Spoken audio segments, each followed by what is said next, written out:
অবশেষে ডক্টর ইউনুস যমুনা থেকে পালিয়ে যেতে বাধ্য হয়েছেন প্রাণ বাঁচাতে। দেশের নতুন পরিস্থিতি। খুব সহজে ডক্টর মোহাম্মদ ইউনুস যমুনা ছাড়বেন, আর ডক্টর মোহাম্মদ ইউনুস যমুনা না ছাড়লে সমস্যা বাঁধাতে পারেন।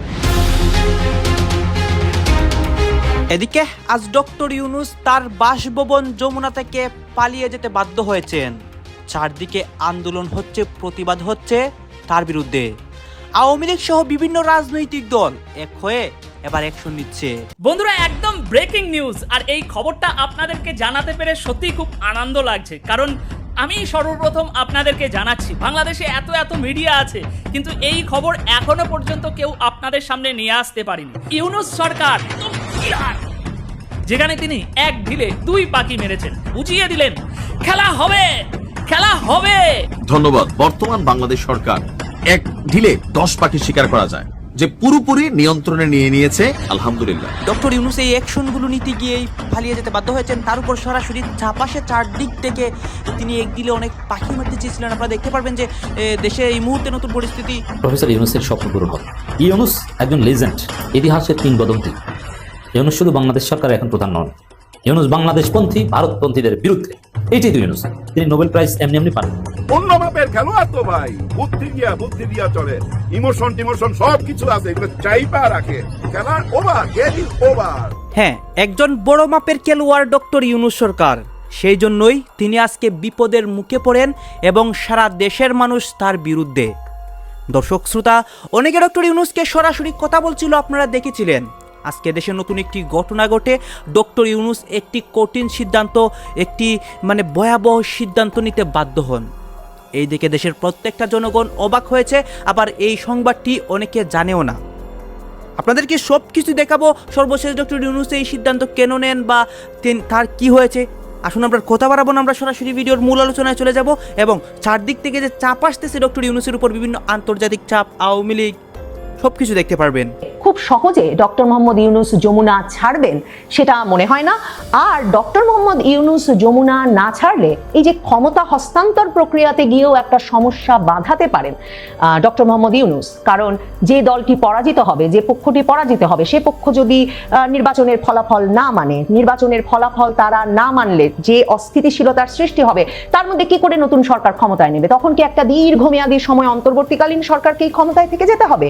এই সম্ভাবনাগুলো, এই হুমকিগুলোর কথাও মাথায় রাখতে হচ্ছে তারেক রহমানকে। বিএনপি চেয়ারম্যান তারেক রহমান সপরিবারে গিয়ে প্রধান উপদেষ্টা ডক্টর মোহাম্মদ ইউনুসের সঙ্গে সাক্ষাৎ করে এসেছেন। স্ত্রী কন্যা নিয়ে তারেক রহমানের যমুনায় এই সাক্ষাতে যাওয়াটা আবারও সেই দিকে ইঙ্গিত করে যে তিনিই হতে যাচ্ছেন পরবর্তী প্রধানমন্ত্রী, এবং এই সাক্ষাৎ ছিল রীতিমতো দুই রাজ পরিবারের সাক্ষাৎ। প্রধান উপদেষ্টা ডক্টর মোহাম্মদ ইউনুস কন্যা সহ এবং বিএনপি চেয়ারম্যান তারেক রহমান স্ত্রী কন্যা সহ গিয়ে পরস্পর মিলিত হয়েছেন। প্রায় 2 ঘন্টার মতো তাদের এই সাক্ষাৎ স্থায়ী হয়েছে।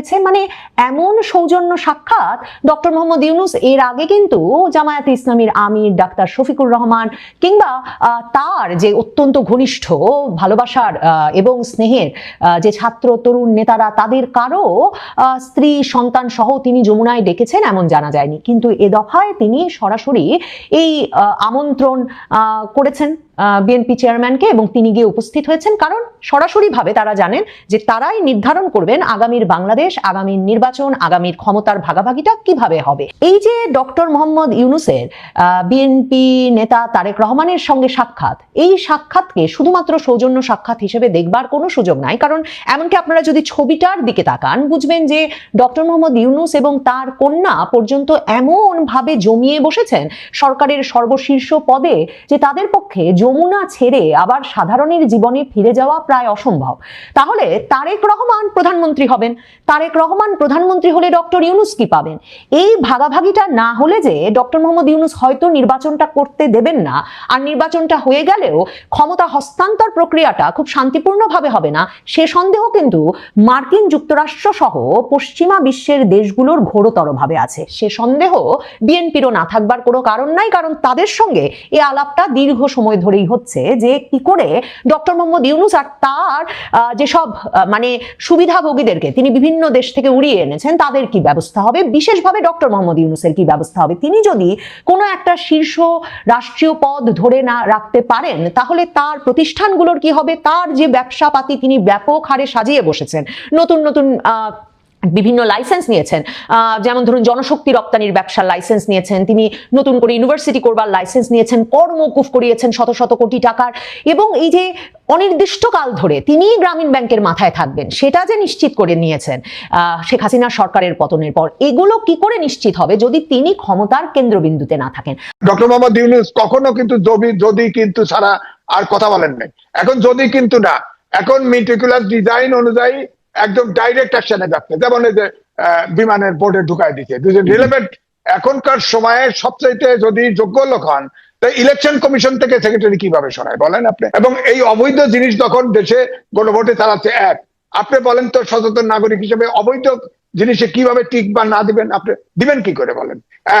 বোঝার তো ঘাটতি আছেই, এমন কায়দা করে দিচ্ছে সব সংস্কার 4 দফার ভিতরে ঢুকাই দিচ্ছে। তারা পক্ষপাত করতেছে কেন? তার মানেই হচ্ছে যে পক্ষপাত করলে উনি ফেল করলেই তো দেশের ইলেকশন হবে না মনে হচ্ছে, এরকম আজ করতে পারলেই। এই যে জামাতের এটা তো ফেল করে তাদেরকে দিয়ে এনসিপি দিয়ে একটা ভেজাল বাজাবে তো, এবং তার প্রিপারেশন নিচ্ছে যে আপনার নিরাপত্তা উপদেষ্টা এবং ইলেকশন কমিশনের সেক্রেটারিকে সরাই দিল। উপদেষ্টার মতো লোক ডাইরেক্টর কি করে হয়? এই আবার কোন ধরনের ডাক্তারের লোক? আপনি বলেন তো, একজন উপদেষ্টার পজিশন হলো মন্ত্রীর মতো, সে একটা বোর্ডের ডাইরেক্টর হয়েছে, ছোট লোক, বিদেশি ছোট লোক লয়েছে, তার বলেন তার পজিশনে হয়? একজন উপদেষ্টা কি করে হয়? পিছাইতে পারে নির্বাচন। 111-এ উদাহরণ আছে, কিন্তু 10 দিন আগে সরকার বদলাই গেছে, এটাও কিন্তু ওনার হিসাবে রাখা উচিত।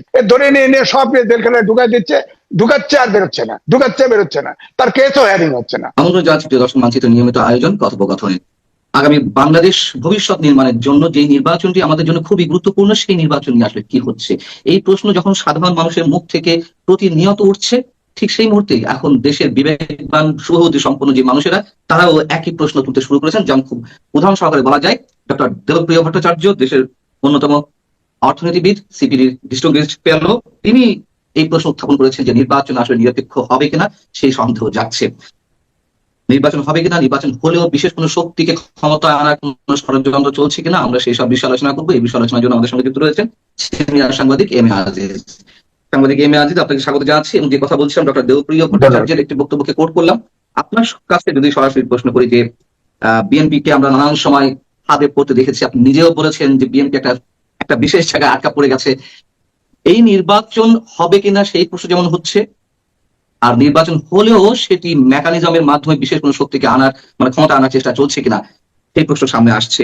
আসলে কি বিএনপি ফাঁদে পড়তে যাচ্ছে, কি মনে হয় আপনার? ধন্যবাদ আপনাকে। খাদে পড়বে কিনা এটা জনগণ জানে, তবে দৃশ্যমান কতগুলো ঘটনা দেখা যাচ্ছে।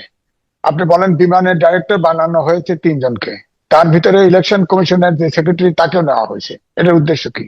নির্বাচনটা এখন প্রধান, অথচ আপনার আরেকজন খলিল সাহেবকে নেওয়া হয়েছে, তিনি বিদেশি নাগরিক। আপনি বলেন যে তাহলে এটা কি আপনার নির্বাচন যদি করতে হয়, নির্বাচনে নানা সমস্যা উদ্ভব হয়েছে, তো এই সময় নির্বাচনের সেক্রেটারিকে সরানো হলো, ওখানে দেওয়া হলো, এটার উদ্দেশ্য কি? এটা আমরা জানি না। দ্বিতীয়টা হচ্ছে, এই যে জামাতের নেতৃত্বে যে জোটটা ছিল, তারা যে সরকারে গঠন করার যে একটা প্রচেষ্টা তাদের ভিতরে ছিল, প্রত্যাশা ছিল, সেটা কিন্তু আর থাকবে না।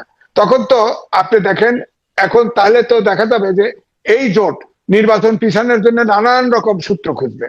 যেমন এখনই নানান অজুহাত দেওয়া হয়েছে। প্রবাসী ভোট পাওয়া গেছে 3টা মিডল ইস্টের দেশে, প্রবাসী ভোটের ব্যালট পাওয়া গেছে। সেখানে ইলেকশন কমিশনে গেছে বিএনপি স্ট্যান্ডিং কমিটির ইলেকশন পরিচালনা চেয়ারম্যান নজরুল ইসলাম খান, তাকে বলা হয়েছে এটা তদন্ত করে বা কঠিন শাস্তি দেওয়া হবে। এটা তো সমস্যার সমাধান হলো না। দ্বিতীয়ত, আপনি দেখেন আজকেও একটা পেপারে উঠেছে যে জামাতের, বিশেষ করে একটি দলের জামাতের কিন্তু ভোটার বদল করা হচ্ছে, এক অঞ্চলের ভোটার আরেক অঞ্চলে দেওয়া হচ্ছে।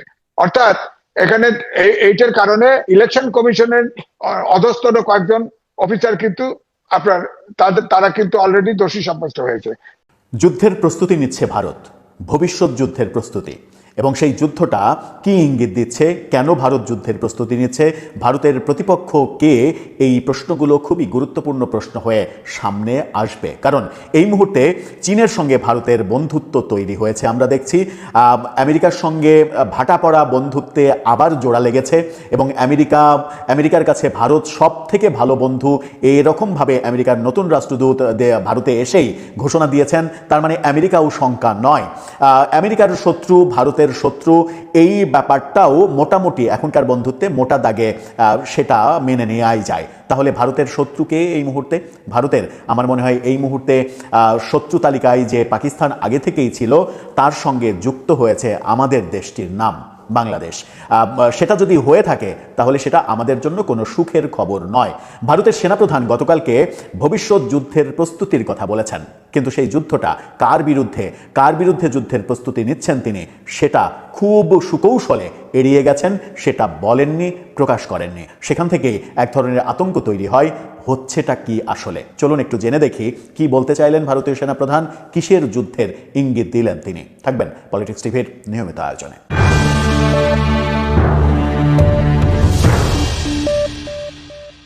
দর্শক, বলছিলাম ভারত যুদ্ধের প্রস্তুতি নিচ্ছে। ভারতীয় সেনাপ্রধান উপেন্দ্র দ্বিবেদী গতকালকে একটি অনুষ্ঠানে এই ঘোষণা দিয়েছেন, কিন্তু প্রশ্ন সেখানে কার বিরুদ্ধে যুদ্ধ। গণমাধ্যম কি বলছে, বাংলাদেশের গণমাধ্যমকে উদ্ধৃত করেই এই খবরটা দিতে চাই, যদিও ভারতীয় বেশ কিছু গণমাধ্যমে এই খবরটা আছে, কিন্তু আমাদের দর্শকদের বিশ্বাসযোগ্যতার একটা জায়গা যেহেতু বাংলাদেশের গণমাধ্যম, ভারতের গণমাধ্যমকে অনেকেই এরকম ভাবতে শুরু করেছেন যে ভারতের গণমাধ্যম কি বাংলাদেশ বিষয়ে সঠিক কোনো খবর দেয়। এই প্রশ্ন যেহেতু রয়েছে সেহেতু আমরা টেকনিক্যালি এই বিষয়ে ভারতীয় গণমাধ্যমকে এড়িয়ে যেতে চাইছি। কালবেলা তাদের শিরোনাম করেছে বাংলাদেশের গণমাধ্যম, সেখানে বলছে ভবিষ্যৎ যুদ্ধের প্রস্তুতি নিচ্ছি আমরা। ভারতীয় সেনাপ্রধান কার বিরুদ্ধে যুদ্ধ করবেন তিনি? সেখানে বলা হচ্ছে ভবিষ্যতের জন্য যুদ্ধের জন্য ভারতের সেনাবাহিনী প্রস্তুতি নিচ্ছে। রাজস্থানের জয়পুরে সেনা দিবসের কুচকাওয়াজ শেষে সাংবাদিকদের তিনি এই তথ্য দিয়েছেন। সেখানে তিনি বলেছেন আধুনিক নতুন কাঠামো ও দেশীয় অস্ত্র সহ যে ব্যাপারগুলো তিনি তুলে ধরেছেন সেটা হচ্ছে যে দেশীয় অস্ত্র সরঞ্জামের ওপর জোর দিয়ে জেনারেল উপেন্দ্র দ্বিবেদী বলেছেন ভারতীয় সেনাবাহিনী এখন সুপ্রশিক্ষিত সেনাবাহিনী, আধুনিক সরঞ্জাম ও বহুমাত্রিক অভিযানের সক্ষমতা নিয়ে এগিয়ে যাচ্ছে, প্রযুক্তি ব্যবহার একজন সৈনিককে আরও সক্ষম করে তুলছে। তিনি বলেছেন আত্মনির্ভরতা এখন আর শুধু লক্ষ্য নয়, বরং ভারতের জন্য একটা কৌশলগতভাবে অত্যন্ত জরুরি এটা। গত কয়েক বছরে ভারতীয় সেনাবাহিনীর চিন্তাধারায় স্পষ্ট পরিবর্তন এসেছে জানিয়ে তিনি বলেছেন সেনাবাহিনীর ভাষায় অপারেশন সিঁদুর একটি নতুন বাস্তবতা তৈরি করেছে। অর্থাৎ তিনি আভাস দিয়েছেন এই যুদ্ধের প্রস্তুতি এবং যুদ্ধের যে সেনাবাহিনীর এক ধরনের অভ্যস্ততা, সেই অভ্যস্ততা অপারেশন সিঁদুর থেকে, পাকিস্তানের বিরুদ্ধে যে অপারেশনটা শুরু হয়েছিল সেই অপারেশন থেকে শুরু হয়েছে।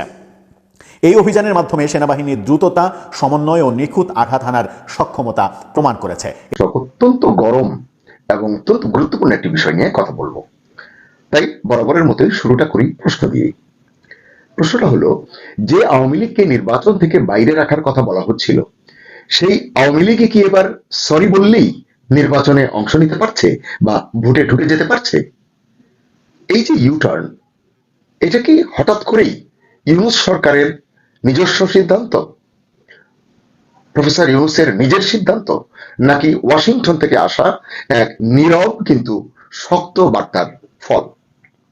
আজ আমরা সেই বিষয়টি খোলাসা করে আলোচনা করতে চেষ্টা করব। মোহাম্মদ ইউনূসের এই এক লাইনের বক্তব্য এখন বাংলাদেশের রাজনীতিতে তোলপাড় তুলেছে। তিনি বলেছেন আওয়ামী লীগ যদি তাদের দুঃশাসন ও দমনমূলক শাসনের জন্য ক্ষমা চায় তাহলে রাজনৈতিক সমঝোতার সুযোগ তৈরি হতে পারে। কিন্তু প্রশ্ন হলো, এই বক্তব্য কি সত্যি কোনো নৈতিক আহ্বান নাকি কূটনৈতিক চাপে নেওয়া রাজনৈতিক ইউটার্ন? যে কারণে আমি এভাবে কথাটা শুরু করেছি, কারণ এই কথাগুলোর যে টাইমিং এটা অত্যন্ত গুরুত্বপূর্ণ। মাত্র 2 দিন আগে জাতীয় নিরাপত্তা উপদেষ্টা খলিলুর রহমান 5 দিন তিনি বাইরে ছিলেন, যুক্তরাষ্ট্র এবং সংযুক্ত আরব আমিরাত মিলিয়ে এই 2 দেশ সফর শেষে তিনি দেশে ফিরেছেন 2 দিন আগে। ওয়াশিংটনে তিনি বৈঠক করেছেন স্টেট ডিপার্টমেন্টের শীর্ষ 2 কর্মকর্তার সঙ্গে। এর একজন হলেন দক্ষিণ ও মধ্য এশিয়া বিষয়ক সহকারী পররাষ্ট্রমন্ত্রী পল কাপুর এবং রাজনৈতিক বিষয়ক আন্ডার সেক্রেটারি অ্যালিসন হুকার। এদের সঙ্গে তিনি কথা বলেছেন। এটি নিয়ে কালো আমরা একটি কন্টেন্ট করেছিলাম, সেটি অন্য বিষয়ে।